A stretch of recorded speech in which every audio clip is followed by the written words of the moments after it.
Control and coordination.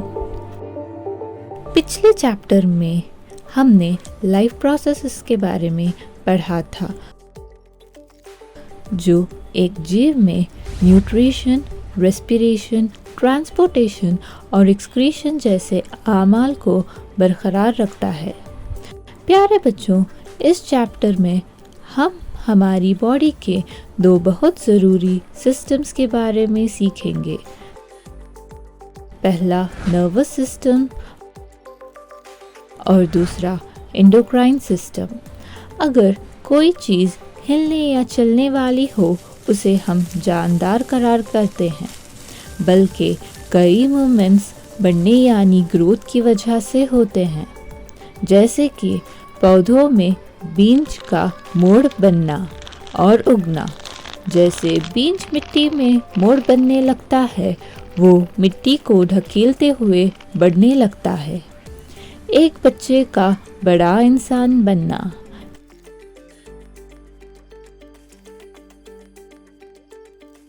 ऐसे होना नामुमकिन होता अगर बच्चे में ग्रोथ रुक जाती, बल्कि जानवरों और पौधों में कुछ ऐसे भी हरकतें यानी मूवमेंट्स होती हैं जो ग्रोथ पर डिपेंड नहीं करती, जैसे कि बिल्ली का भागना, बच्चों का झूलना, गाय का जुगाला करना।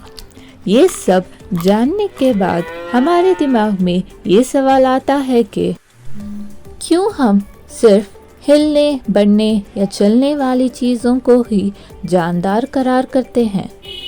इसका एक मुमकिन जवाब यह है कि अगर हम मूवमेंट को एक जानदार के माहौल का जवाब समझें, जिसे कंट्रोल एंड कोऑर्डिनेशन कहते हैं।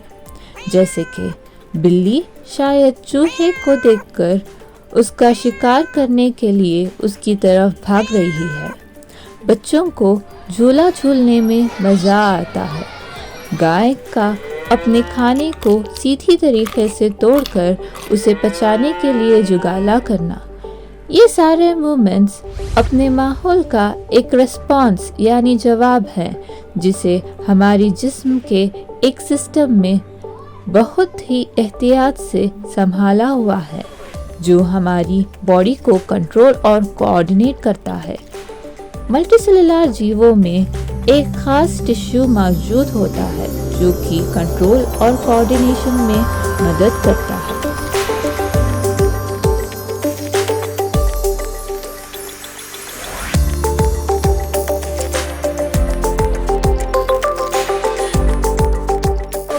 System for control and coordination in animals. जैसा कि हमने सीखा था, जानवरों में कंट्रोल और कोऑर्डिनेशन दो ज़रूरी सिस्टम संभालते हैं, जो कि नर्वस सिस्टम और एंडोक्राइन सिस्टम है। अब हम ये सिस्टम्स के बारे में एक के बाद एक और जानकारी हासिल करेंगे। नर्वस सिस्टम यानी रगों का सिस्टम। नर्वस सिस्टम एक इलेक्ट्रिक वायर्स की तरह अपने जिस्म में मौजूद होती है।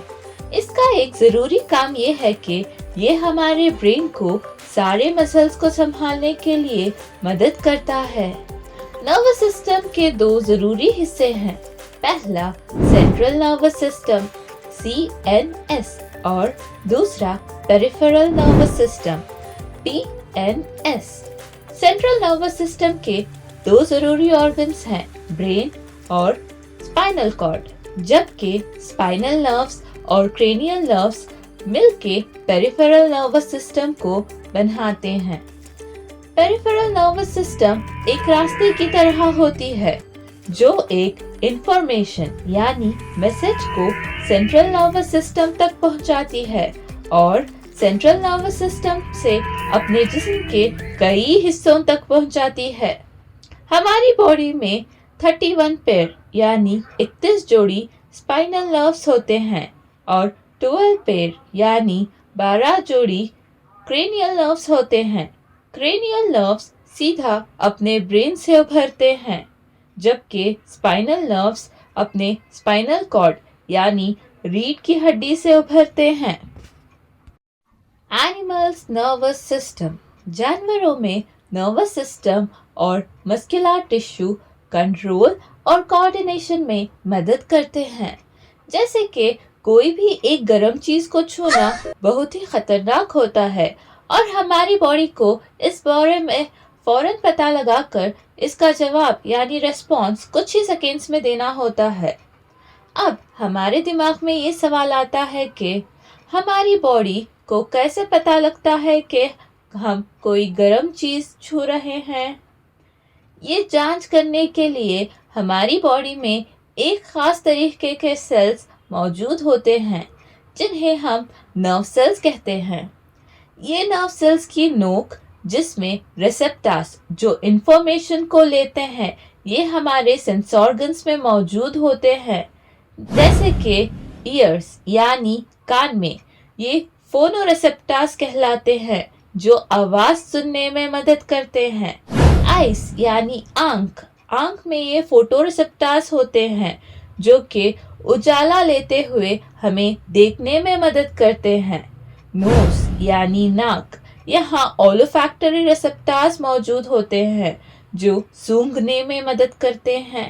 टंग यानी जीभ, यहाँ गस्टेटरी रिसेप्टर्स मौजूद होते हैं जो कि टेस्ट यानी जायका पहचानने में मदद करते हैं।